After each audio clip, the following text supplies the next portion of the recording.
Hi friends, जनवरी का महीना है, 2020 ईयर है और आज हम बात करेंगे कुछ खास खांसी पर।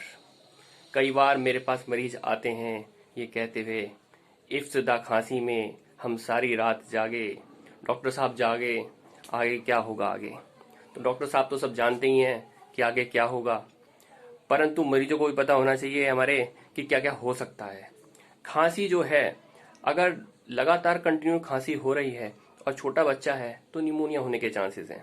अल्कोहलिक है, लंग एब्सिस यानी कि फेफड़ों के अंदर मवाद भर सकती है।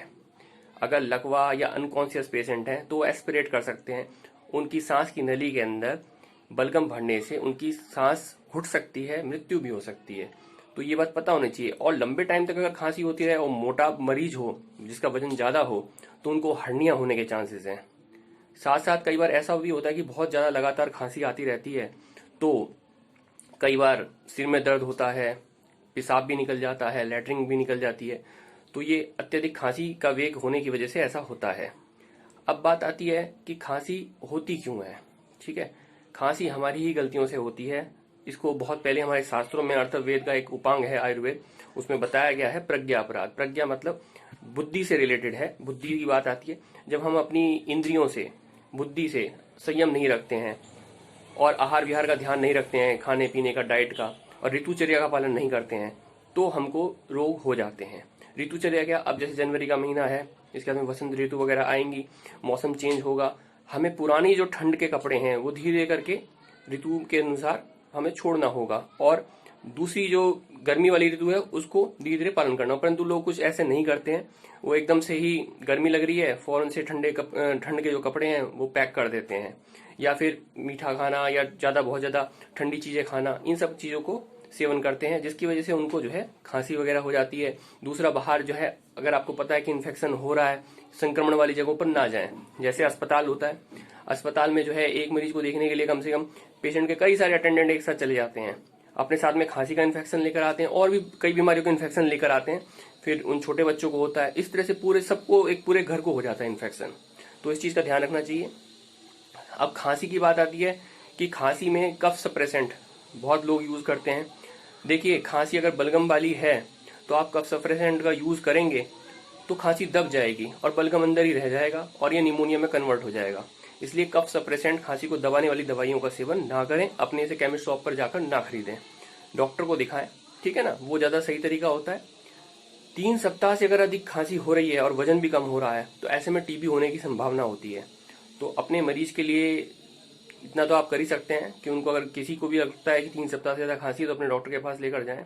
वो टीबी की जांच करेंगे या इओसिनोफिल काउंट वगैरह चेक करेंगे। ठीक है, अगर 4 सप्ताह से ज्यादा खांसी है, आवाज में भारीपन लग रहा है, गला खराब हो रहा है, बार बार गला बैठता है, तो गले के कैंसर होने की भी संभावना होती है, जिसमें रिकरेंट लेरिंजियल नर्व जो होती है कंप्रेस हो जाती है। इसकी वजह से भी ये परेशानी होती है, जो गले की खराश वगैरह होती है। तो ऐसे मरीजों को जो स्मोकिंग भी करते हैं, उनमें जो लक्षण हैं, 4 सप्ताह से अधिक खांसी होना, आवाज का भारीपन होना, गला बैठना, गला बार बार खराब होना, उनमें कैंसर की संभावना होती है। तो तुरंत अपने डॉक्टर से आप संपर्क करें। फेफड़ों में कैंसर होने की प्रबल संभावनाएं तब बढ़ जाती हैं जब कोई मरीज बीड़ी या सिगरेट का कितने दिनों से सेवन कर रहा है, कितनी बीड़ी प्रतिदिन पीता है, कितने सालों से पी रहा है। अगर कोई व्यक्ति 10 बीड़ी 30 वर्षों से सेवन कर रहा है तो उसको भी कैंसर की उतनी संभावना है जितनी 15 बीड़ी पीने वाले को 20 वर्षों तक, और 20 बीड़ी पीने वाले को 15 वर्षों से पी रहा हो उतनी संभावना है, और जो 30 बीड़ी रोज की पीता हो और 10 वर्षों से पी रहा हो उसको भी उतनी ही संभावना है। तो कुल मिलाकर बीड़ी का सेवन ना करें और औरों को भी ये मैसेज दें कि भाई बीड़ी, सिगरेट, हुक्का वगैरह से इन सब से दूर रहें। खांसी और सांस के मामलों में ज्यादातर लोगों को ये भ्रम रहता है कि निबुलाइजेशन नहीं करना चाहिए, इससे आदत पड़ जाती है। देखिए जी, आदत की बात नहीं है, ये एक जरूरत की चीज है और ये भी तभी जरूरत है जब कोई परेशानी हो रही है। इससे कोई आदत नहीं पड़ती है, अपने दिमाग से भ्रम निकाल दें। और ये बहुत ही ज्यादा असरदार, सुरक्षित उपचार होता है, इसलिए इसके बारे में से आप भ्रम निकाल दें। इससे फेफड़ों की जो नलियां होती हैं वो खुलती हैं और बलगम निकलने में आसानी मिलती है। ठीक है ना, तो ये बहुत प्रभावशाली है, तो इसका उपयोग करें। खांसी व सांस के रोगी को जब भी लेटें तो लेटते समय सिरहाना थोड़ा सा ऊंचा कर देना चाहिए, कम से कम 30 से 40 डिग्री एंगल ऊंचा रखें। इससे सांस की तकलीफ कम होती है, खांसी भी कम आती है। छोटे बच्चों पे स्पेशली ध्यान रखें माताएं, जो छोटे बच्चे दूध पीते बच्चे हैं उनको कभी भी लिटाकर दूध नहीं पिलाना चाहिए। लिटाकर दूध पिलाने से होता क्या है कि जो दूध होता है वो बच्चा एस्पिरेट करने के चांसेस ज्यादा रहते हैं, कान की नली में भी जाने का चांसेस ज्यादा रहते हैं, नाक में भी चला जाता है, जिससे जुकाम खांसी ये सब बना रहता है। इसलिए लिटाकर कभी दूध ना पिलाएं, बिठाकर दूध पिलाएं और बाद में दूध पिलाने के बाद थपथपी दे दें बच्चे को पीठ पर। क्या क्या काम करने चाहिए खांसी में? फेस मास्क पहनना चाहिए, हाथ मुंह अच्छे से धोएं, जब भी कभी बाहर जाएं, बाहर से घर पर आए तो आचमन जरूर करें। ये शास्त्रों में बहुत पहले बताया गया था, हाथ पांव धोना और आचमन करना, इस चीज को आप रखें, ये हाइजीन मेंटेन करिए। आचमन का मतलब कुल्ला करना है। आप सिंपल पानी से, गर्म पानी से या नमक के पानी से कुल्ला कर सकते हैं, स्टीम ले सकते हैं, ठीक है। इस चीज का ध्यान रखें। धूल, धुआं, सूखी हवा से बचें। खांसी में गर्म खाना और गर्म पानी ही पिएं और गार्गल करें जितना हो सके। गार्गल में अगर लहसुन अदरक मिलाएं, लौंग भी, तो उससे गार्गल बहुत अच्छा होगा और इन्फेक्शन खत्म होगा, बैक्टीरिया भी खत्म होंगे। दूध और हल्दी का सेवन करें, नमक के पानी की भाप लें। क्या नहीं करना है? ठंडा और खट्टा नहीं खाना है, ठंडी हवा का सेवन नहीं करना है, दही अचार ये सब नहीं लेना है। और इस चीज का ध्यान रखना है कि अगर लंबे समय तक अगर खांसी हो रही है और पसलियां भी चल रही हैं और बलगम के साथ खून आना है, तुरंत डॉक्टर से संपर्क करें, ये निमोनिया के लक्षण हो सकते हैं। छोटे बच्चों में शरीर का नीला होना या जामनी होना, ठीक है ना, इस चीज का ध्यान रखना है। छाती या पीठ में दर्द होना, कपकपी के साथ तेज बुखार आता है, तो ये सब निमोनिया के लक्षण होते हैं। अगर पसली में दर्द हो रहा है तो ये फेफड़ों में जो झिल्ली होती है उसमें पानी भरना या पस भरना इंडिकेट करता है, ठीक है। इस चीज का ध्यान रखें। रात को तथा सुबह होने वाली सूखी खांसी ये दमा में होती है ज्यादातर।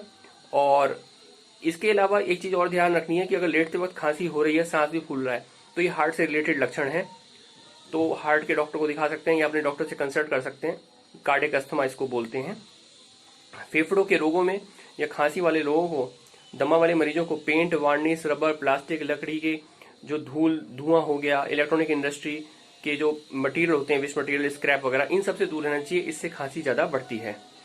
मेरे ख्याल से आज जो हमने बताया है खांसी के बारे में, तो अब हमारे मरीज भी कहेंगे इब्तिदा खांसी में हम सारी रात नहीं जागे, और आगे से वो सब कुछ जान चुके हैं और खांसी में क्या करना है क्या नहीं करना है, और ये जानकारी अपने तक ही नहीं रखेंगे, औरों को भी बताएंगे और शेयर करेंगे खांसी में क्या करना है क्या नहीं करना है।